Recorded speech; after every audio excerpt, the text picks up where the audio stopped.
Inaresto ng mga pulis itong Russian-American vlogger na nangharas sa ilang security guard at nanggambala sa ilang business establishments sa Bonifacio Global City sa Taguig. Tinuturing siyang undesirable alien at ilalagay sa blacklist ng Bureau of Immigration.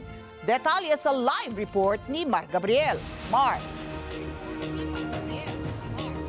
Ali, bukod dyan sa insidente ng panggugulo sa BGC, sangkot din daw itong vlogger na si Vitaly Zorovetsky sa insidente ng panggugulo dyan sa Boracay. Kaya naman hiniling na ng mga complainant sa Bureau of Immigration na wag muna siyang i-deport para panagutan niya ang kanyang mga kaso dito sa bansa. Kabababa lang sa kotse ng Russian-American vlogger na si Vitaly Zorovetsky nang arestuhin siya ng mga operatiba ng CIDG-NCR sa isang hotel sa Pasay City. Dinampot siya sa bisa ng Mission Order for Undesirability mula sa Bureau of Immigration. Kaugnay ito sa viral video ni Zorovetsky kung saan inasar at hinaras niya ang ilang security guard sa Bonifacio Global City sa Taguig. Isa sa mga sikyong inagawan niya ng headgear habang tinangka naman niyang agawan ng baril ang isa pa. Ginambala niya rin ang ilang business establishment sa lugar kung saan kinuha niya ang electric fan ng isang restaurant at dinala sa hotel. You have the right to remain silent. Anything you say can be used against you in any court of law. Sure.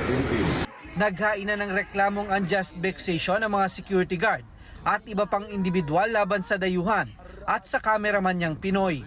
Di umano ay ni-report ng mga security guard na napaka-unruly sa loob po ng BGC. Sa kasalukuyan, siya po ay nakapiit sa Bureau of Immigration sa detention center po nila sa loob ng Camp Bagong Diwa. Actually, nakatanggap po tayo ng information na mukhang may balak na siyang umalis kagabi. Paalis po ng bansa kasi nakatunog na siya na nasa balita na po siya at pinag-uusapan na siya at maaari at posible po nahulihin na siya. Ayon kay Bureau of Immigration spokesperson Dana Sandoval, March 26 pa nang dumating sa bansa ang vlogger. Bago masangkot sa kalokohan, may tinulungan pa daw itong isang pamilya na nangangailangan sa buhay. Nakikita po namin ito bilang parang tactic niya para maiwasan ang pagharap sa mga kaso or pag-aresto dahil parang kunwari may ginawa siyang kabutihan pero ang totoo nanggugulo talaga siya dito sa bansa natin. Ayon sa Bureau of Immigration, itinuturing nilang undesirable alien si Zorovetsky at nakatakda siyang isama sa blacklist. After deportation po, once tag na siya as an undesirable alien at ma-implement na po natin ang deportation, kasama po doon ang blacklisting, meaning hindi na po siya papapasukan perpetually. Samantala, bukod sa BGC, sangkot din si Zorovetsky sa panggugulo sa isang surfboard rental sa Boracay noong March 27.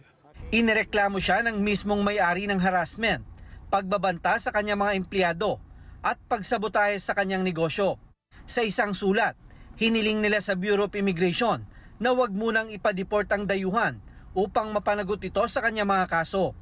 Tiniyak naman ng BI na hindi nila hahayaang basta na lamang takasan ni Zorovetsky ang mga kinakaharap niyang kaso sa bansa.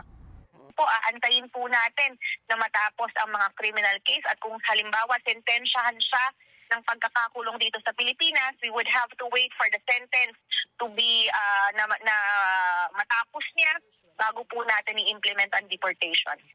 Ang Philippine National Police muli namang umapila sa mga dayuhan na irespeto ang mga batas at kaugalian sa bansa. Kung mapapansin po ninyo, pag tayo po mga Pilipino pumapasyal, isa po ngayon yung pre-departure seminar po na pinag-aaralan natin yung mga local customs, yung mga do's and don'ts.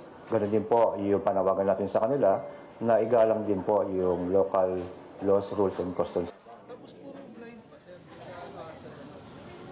Ali, base sa initial na investigasyon ng Bureau of Immigration, kumpleto naman daw yung mga dokumento nitong si Zorovetsky at hindi rin may tuturing na overstaying sa bansa. Pero dahil sa mga gulo at kaso na kinasasangkutan niya, tiniyak ng mga otoridad na haharapin niya ang mga kaso dito sa Pilipinas. Ali?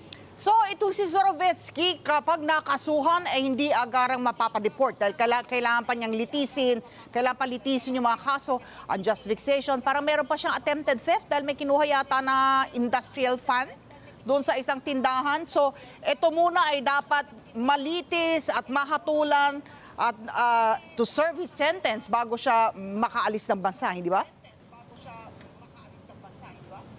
Ali, yan yung hiniling ng mga complainant dito sa Bureau of Immigration na tiniyak naman ng BI na hihintayin nila na lumabas yung mga resolusyon ng korte kaugnay dito sa mga isinampang kriminal na kaso laban dito kay Zorovetsky at oras na lumabas na kung mapapatawan siya ng sentensya ay kailangan niyang bunuin dito sa bansa at panagutan lahat ng kanyang kaso na kinasasangkutan bago siya tuluyang i-deport kung saang bansa man siya galing. Ali. Asan siya ngayon, Mar?